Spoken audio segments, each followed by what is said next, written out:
Breaking news Jhansi से बड़ी update. Jhansi पहुंचे उत्तर प्रदेश के डिप्टी सीएम केशव प्रसाद मौर्य ने आज कई मुद्दों पर बड़ा हमला बोला। बिहार चुनाव परिणाम पर बोलते हुए उन्होंने कहा कि बिहार की जनता ने साफ संदेश दे दिया है कि जंगलराज, कट्टाराज और परिवारवाद का अब अंत हो चुका है।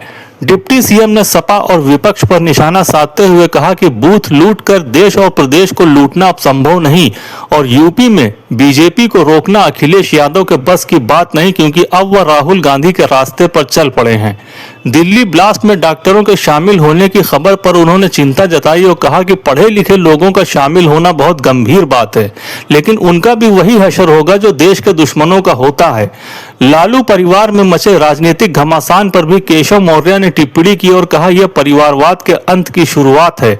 यूपी में भी मुलायम सिंह यादव का परिवार बिखर चुका है। बिहार में अखिलेश यादव से अपनी मुलाकात का जिक्र करते हुए उन्होंने चुटकी ली। अखिलेश पूछ रहे थे कि लड्डू कब खिलाओगे, हमने कहा था 14 को, अब मैं उन्हें खोज रहा हूं, न्योता दे रहा हूं, आएं, रसगुल्ला और लड्डू दोनों खिलाएंगे। राहुल गांधी के एसआईआर वाले बयान पर उन्होंने तंज कसा। वोट चोरी का मुद्दा उठाया, लेकिन नतीजा यह हुआ कि राहुल गांधी 6 सीटों पर सिमट गए और अंत में तेजस्वी अखिलेश पर टिप्पणी करते हुए बोले, हमने कह दिया था तालाब में कूदो या नदी में, तेजस्वी और अखिलेश को लेकर कूद जाओ। यह थे झांसी में डिप्टी सीएम केशव प्रसाद मौर्य के तीखे तेवर और बयान।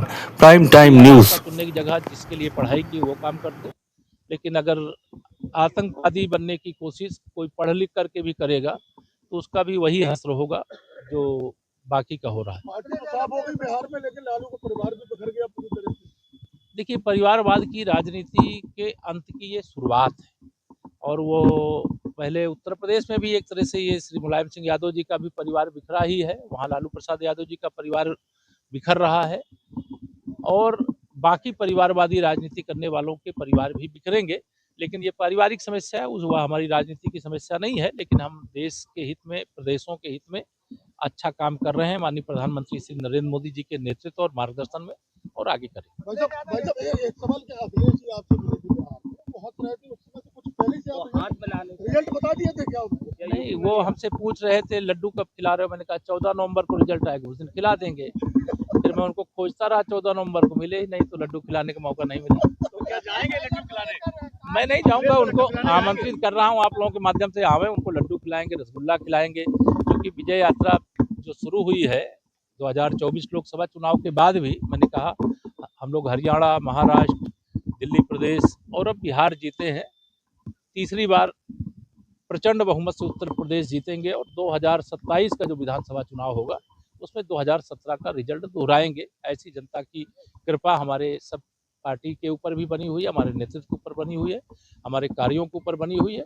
लेकिन ये जितने भी भाजपा विरोधी अपने को मानते हैं, वह सोचते हैं परिश्रम भाजपा का कार्यकर्ता करे और चुनाव जो कोई काम नहीं करते जनता के बीच में वो जीते, तो ये अब नहीं हो सकता। देखिए, मतदाता सूची का शुद्धिकरण का अभियान लोकतंत्र का पवित्र महायज्ञ है और इसका जो विरोध किए श्री राहुल गांधी ने, वोट चोरी का मुद्दा बिहार में उठाया, कहाँ गई उनकी पार्टी? 6 सीटों पे सिमट गई, वो तालाब में कूद गए। मैंने कहा नदी में कूदो, चाहे कुआं में कूदो, चाहे तेजस्वी यादव को लेकर के कूदो, चाहे अखिलेश यादव को भी लेकर के कूदो, लेकिन ये मतदाता सूची का शुद्धिकरण का जो काम है ये लोकतंत्र का पवित्र यज्ञ है और इसमें एक राजनीतिक दल के नाते सभी दलों को हिस्सा लेना चाहिए और इससे मतदाता सूची में सुधार हुआ है। कोई मृतक मतदाता हो गया है तो उसका सूची में नाम नहीं होना चाहिए। अगर किसी मतदाता का एक से अधिक स्थान पे नाम है तो एक स्थान पर ही होना चाहिए। कोई घुसपैठिया मतदाता सूची में अपना नाम किस जुगाड़ से दर्ज करा लिया है तो वह हटना चाहिए और जो हमारे युवा मतदाता हैं जिनकी आयु 18 साल होने वाली है उनका नाम भी मतदाता सूची में होना चाहिए। यही मतदाता सूची का शुद्धिकरण है।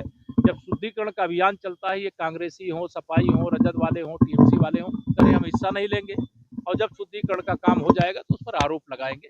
तो इस आरोप को जनता नकार चुकी है और बिहार से संदेश दे चुकी है।